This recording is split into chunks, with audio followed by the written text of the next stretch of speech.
Welcome to Matchday Asia. We've just got the one game left to look forward to, and that's the semi-final in the East Zone of the AFC Champions League. So I thought I'd try something a little bit different this time, and what we're going to be doing is breaking this preview down into the 5 key points to look forward to ahead of this match. So let's get to it.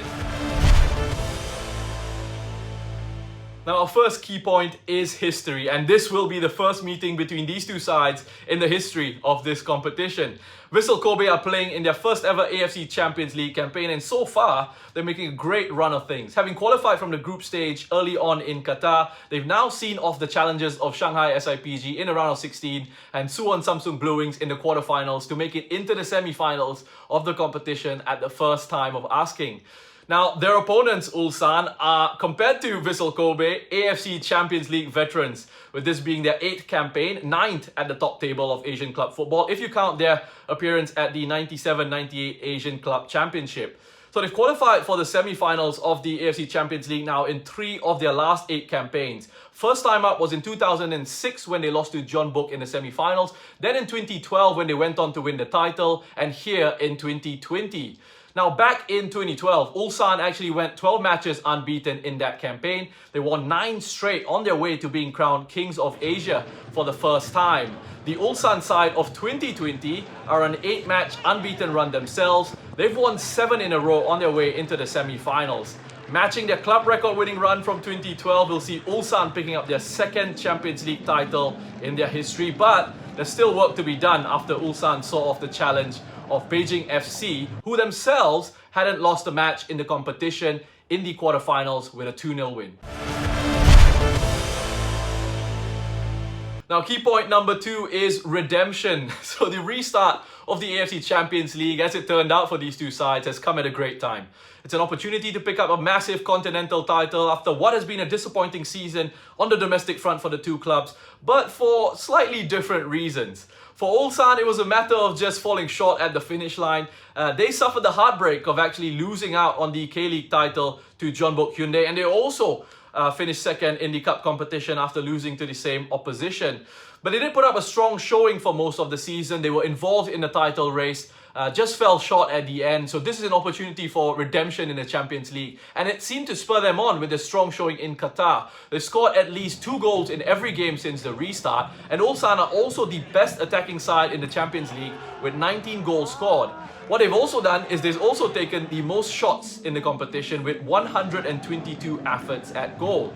Now, while Ulsan were challenging for titles back home, it was a completely different story for their opponents, Vissel Kobe, who were having a disappointing season in J1. Now, they look set for a bottom half finish. They've lost close to half the games that they played in the league this season. In fact, coming into the restart in Qatar, they had actually lost 5 in a row in the league. But they seem to have shaken off their domestic troubles by making it into the semi-finals of the Champions League here in Qatar. They held their nerve and took the win 7-6 on penalties in a tightly contested quarterfinal against Suwon Samsung Blue Wings. Key point number 3, the coaches. Now, I touched on redemption for the clubs earlier on, but it's also an opportunity for the coaches to get some of that, especially with Kim Do-hoon. He's been at Ulsan for about 4 years now, and in terms of trophies, has just the 1 KFA Cup title from 2017 to show for his efforts over there. But he has come really close to winning at least a couple more with 2 consecutive runner-up finishes in the league in 2019 and 2020. Now, both these coaches have had fantastic playing careers, with Kim Do-hoon finishing as runner-up in the AFC Champions League back in 2004 with Seongnam Ilhwa Chunma. He actually ended the campaign as the top scorer in that competition with 9 goals, as his side fell just short of picking up the title after losing to Al Ittihad over 2 legs. Now, Kim has also played for Vissel Kobe, so perhaps this match will actually bring back a few memories of his time in Japan. Now, just like Kim, Atsuhiro Miura has also featured for Vissel as a player and was actually very successful with Japan on the international front. He was part of Japan's successful AFC Asian Cup winning side in 2000 and in 2004. His managerial career, however, with Vissel has actually been very short. He only took over in September from Torsten Fink. He was actually the sporting director at Vissel Kobe before taking over on the touchlines.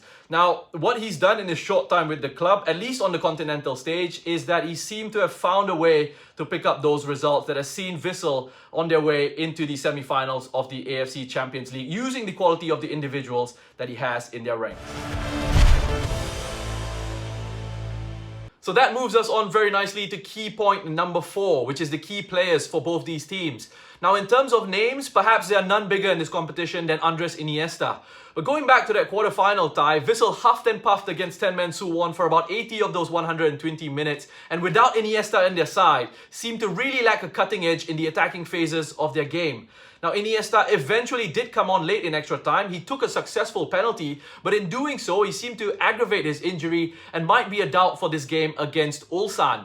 So if he is unavailable, that will continue to mean that the likes of Hotaru Yamaguchi, Gotoku Sakai, Kyogo Furuhashi, who is a top scorer with 3 goals in the competition, Daigo Nishi and Douglas, all of them will once again be responsible for creating opportunities against what could be a very stubborn Ulsan defense, who have picked up 3 clean sheets so far, with 2 of them coming in their last 2 matches in the knockout stages. Now, Ulsan themselves have shown a wonderful balance between defense and attack, and that defensive platform seems to have worked incredibly well for Ulsan in this competition, with Jo So-hook deserving lots of credit in goal. He's taken the place of Jo Hyun-woo, and considering that he hasn't actually played a game in the domestic season for Ulsan, has been in really impressive form on the continent. Dave Bolthouse and Kim Ki-hee have also proven to be strong in terms of the combination in central defense. Now, it's given that platform for Ulsan's attacking players with a chance to shine, with Junya Negao, Yoon Bitgaram and Bjorn Jonsson contributing 12 goals to their campaign, with each of them having scored 4 goals. Bitgaram and Kim In-sung lead the way for Ulsan in terms of chance creation, having made 18 and 15 key passes respectively. Kim In-sung has also been in impressive form. He's picked up 2 goals and 2 assists in the competition, and he's been a powerful attacking presence on the flanks for Ulsan.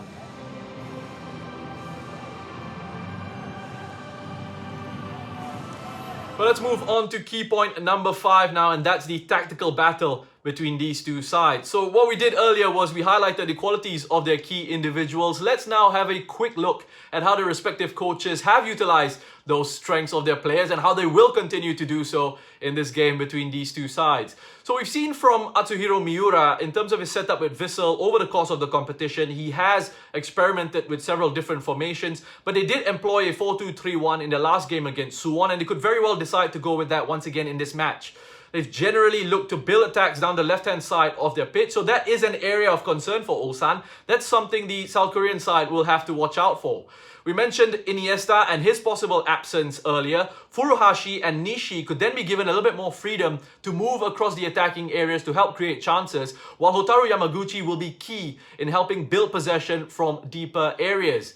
Now, Ulsan themselves have tended to use a 4-2-3-1 formation, and they found a wonderful balance between attack and defense in this competition. Now, both these teams, generally, they like to have possession of the ball, they like to impose their styles on the opposition, but we actually saw a different side to Ulsan in their win over Beijing FC. Now, after scoring 2 goals, they sat back, conceded possession and chances. In fact, they averaged about 37% possession in that game, which is well away from their competition average of 63%, and they only had 7 shots in total. They invited that pressure from Beijing FC, who managed 22 shots themselves, but weren't able to find the breakthrough. Now, that tactical flexibility and the quality of their squad, which does allow Kim Do-hoon to change things up if things aren't going well for him on the pitch. Now, all that will give Vissel Kobe lots to think about in this game. Alright, so those are the 5 key points to look out for in this one, as both teams battle it out for the chance to face off against Persepolis of the Islamic Republic of Iran in the AFC Champions League final, which takes place on the 19th of December. Don't forget to follow the AFC on its digital and social media channels for all the latest updates from this competition and more on Asian football. We'll be back for a preview of the AFC Champions League final next week, but for now, it's goodbye.